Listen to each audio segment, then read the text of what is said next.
right? Yes. All right. So I just got a question. What the hell is Matt Ryan doing at number 10? All right. So, mind you, this is strictly fantasy. Right. Strictly fantasy. So, Strictly fantasy, not actual. right. So, with that being said, the Atlanta Falcons, as we know, they're trash. They are trash. Defense is atrocious. If I had to highlight, what one moment that like captured their trashness was last year against the Cowboys, how they lost that game, that onside kick. But anyway, um, I predict the Falcons to go 6-11 this year, but mainly they're gonna be behind in games. And with the weapons that Matt Ryan has, I know Julio Jones is still up in the air right now, but the fact that he has thrown for 5,000 yards time and time again, um, there's going to be a lot of garbage time points with that, and so he's going to have a lot of yards thrown and a lot of like under the radar touchdowns thrown. That's where we was going with that one. Right. Speaking of garbage points, you took the words out of my mouth. Speaking of garbage yards, you know exactly where I'm heading. Here we go. You know where I'm heading. It's Saturday, and I'm in a good mood this morning. My daughter's having a birthday party today, and here you are putting Matthew Stafford on your way too early top 10 quarterback analysis for the 2021-22 season. What the hell is Matthew Stafford doing here? Because he'll be the exact person that will get garbage yards and pretty much,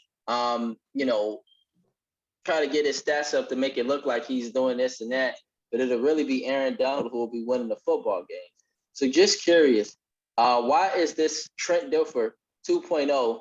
Did you hear what I said? Trent Dilfer 2.0 doing on your way too early top 10 quarterback list, Jamar. What's happening?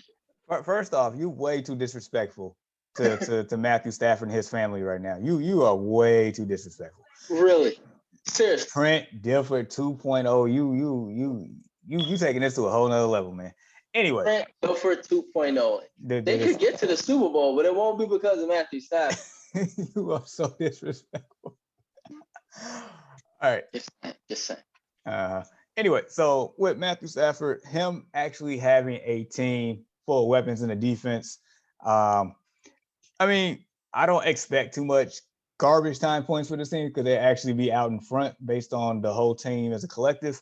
But he has a lot of weapons in the actual run game now. There's a lot of structure there.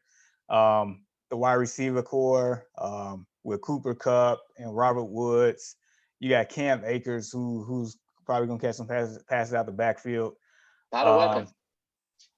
And also Tyler Higbee, tight end, is in that play action. Like he should have a pretty good season here. So honestly, I initially had Tom Brady over Stafford here on this list, but Deshaun was like, nah, switch it around. Like, okay. I know Brandon going to be happy about that one. So yeah. Okay.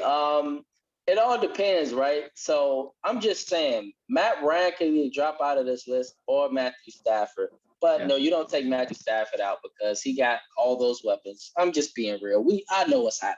I know what's happening. I just don't really care about Matthew Stafford and being a Detroit and being a garbage point guy.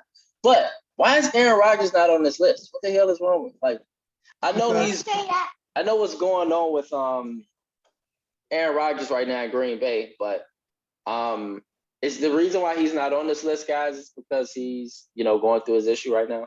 Correct. Because we don't know the state of what he's going to be, where he's going to be, if he's playing at all. So just going based on current conditions, that's the same reason why Deshaun Watson's not on this list either. Okay. Gotcha. Because I like Kyler Murray, and don't get me wrong, he's great. I like Matt Ryan and Justin Herbert. Maybe I can see him on that list because he got a few weapons in Los Angeles as well. But I was just thinking like, okay, where's A-Rod? Where's D Watson? And even I think a sleeper that occasionally puts up a good amount of numbers. Although he's very, very streaky, is the guy out of Vegas, Derek Carr. He can put up numbers too.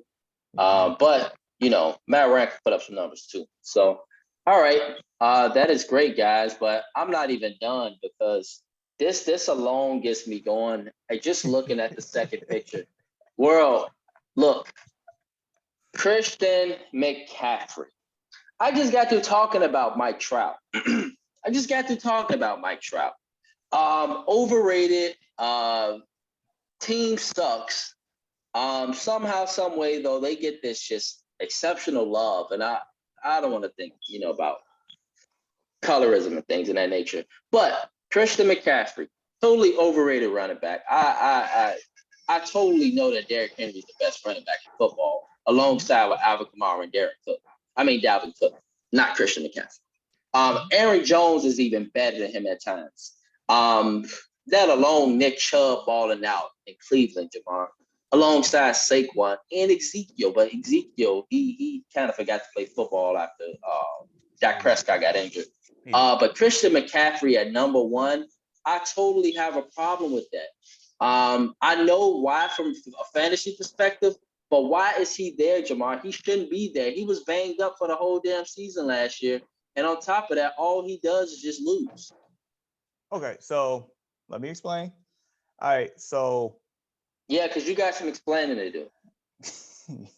All right, so here's what makes a great fantasy player: opportunity plus talent. This man has both. Talent-wise, he can do a lot of things. The key thing here is the opportunity. So Carolina is not going to be good. We know this. But last time we checked and last time we seen, like, Christian McCaffrey was the offense. Christian McCaffrey had double-digit touchdowns. Christian McCaffrey had like a buttload of receptions, a buttload of receiving yards. Christian McCaffrey usage is probably the highest here. So that's why he is number one. Last year, he was number one going into the season until he got hurt. And you can't use, the injury per se to he has a proven track record of being number one. So as of right now, that's what he is, more so because the usage that he's probably going to be utilized in. So that's why. Okay, I could see Christian McCaffrey definitely being number one realistically, world, because of his situation in Carolina. From a fantasy perspective, and he does do everything. He can run the ball. He can catch the ball. He's very elusive. He's very fast, very talented. So I like that. Derrick Henry is, he can catch the ball too. Derrick Henry can run you over, stiff arm you, and throw you 5 yards up the field. Yep. And he can score a lot of touchdowns. But from a fantasy perspective, right? You got to put the dual running backs there, which in that order, Christian, Dalvin, Alvin. All three of those guys can do multiple things on the field. Saquon, he can as well when healthy. But Derrick, Jonathan Taylor, Nick, Ezekiel, even Aaron, they're more downhill runners. And that's what they make their money off of. That's where they bank their careers, is downhill. And so Christian, I can see him being number one, especially because of the situation. But, when it comes to his situation in Carolina, geez, Christian, if you're not happy in Carolina, man, remember, you can always come to Chicago and play with Justin Fields. Right? I mean, hey, Jamar, do you second that? I do. I feel like Justin Fields is a great selling point for any player nowadays. We it's not like we could say, Andy Dalton or Mitchell Trubisky come play with us. No, we got Justin Fields now. Right, exactly. Yes. So, Christian, if you're tired of losing, come to Death Row. Come to Chicago. We will treat you well. Mike Trout, the same. Both of you guys are in losing situations. You can continue to be loyal to your organizations and lose. But I think they want the heroic status for their organization. So I think they'll just kind of stay around for that reason. But, Christian McCaffrey, you better have a good year, because I'm going to be hard on you. If you don't have a great year with all the circumstances happening in Carolina, next year on the Destination Fantasy Podcast, you can go from 1 to 10. You better do well with your situation in Carolina. All right. Way too early top 10 wide receivers. Tyreek Hill being number one. I can see that. Stephon Diggs, DeAndre Hopkins, Devontae. All right. Issue here, Jamar. You know where I'm going. Yeah. You didn't have Aaron Rodgers on there. Why the hell you got Devontae Adams? All right, so did you remember the comments that Devontae stated? If Aaron Rodgers is not coming to Green Bay, what, he has to, like, rethink his situation after the season? yeah. He may not No, resign? not after the season. He said rethink his situation now, like if dependent upon his decision. No, I mean, with him, no, it'd be foolish for him not to play because he's entering the last year of his deal. So it'd be foolish for him not to play. So he'll play. He's gonna play regardless. Do you think Jordan Love can get him to rock the way he, from a top 5 fantasy perspective? Honestly, that's it's up in the air though, right? Because it's like a similar situation to Christian McCaffrey. He will be one of the go-to. I mean, Green Bay still got a lot of weapons. Please, they still got a lot of weapons. But I can see Devontae probably getting the ball a lot more because Jordan Love gonna have to go to his go-to guys, and Devontae will be his go-to guy, so he can get a lot of targets. Yeah, his target share would definitely be high, either just as high or maybe a little bit less, but the volume should be there for Adams. Mm-hmm. It's just more so, yeah, like you're saying, like how efficient can Jordan Love give him the ball if Jordan Love is a starter. So that's just wait to be seen. I guess with him being an elite wide receiver and a suspect quarterback nowadays, the only one that's basically that I've seen, well, there's two wide receivers that's like matchup proof in regards to having bad quarterbacks and still produce, that has proven it over time. DeAndre Hopkins and Allen Robinson. So maybe Devontae Adams could fit in that boat too. We're giving him the benefit of the doubt at this moment. Yeah, your list is excellent here. Total top 10 to the absolute core. DK Metcalf, AJ Brown, Devontae, DeAndre, Stephon, Tyreek. Yeah, Justin Jefferson, looking for him to make a big step. And, Kirk Cousins, he got somebody he can legitimately get the ball to and not miss a beat with Stephon Diggs leaving. Calvin Ridley down in Atlanta because of Matt Ryan, and he had a great season last year. Michael Thomas, oh man, reception guy, never drops that rock, ever. And Allen Robinson, almost the same, very reliable, very, very big, can get create space in small spaces, make something out of nothing. And so, really quick for Allen Robinson, he throughout his career, like I mentioned, bad quarterbacks from Blake Bortles to Trubisky, Nick Foles. He has yet to play with a real talent. We have one here in Chicago. So his upside, he can, depending on how soon Justin Fields plays, he can be a top 5 fantasy wide receiver this year. He's always finishing the top 10.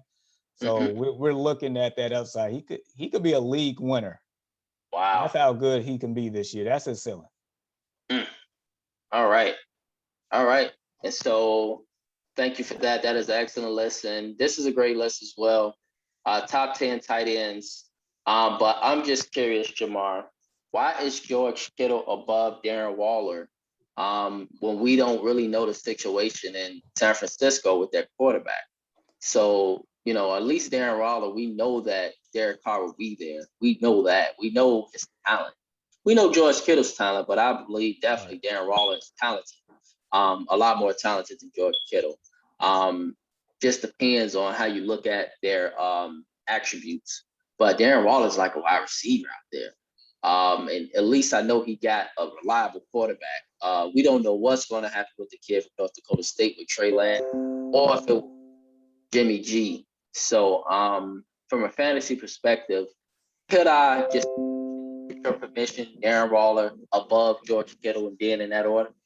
I mean, you can. But just to give you insight here on that one, I mean, personally to me, they are interchangeable at this point.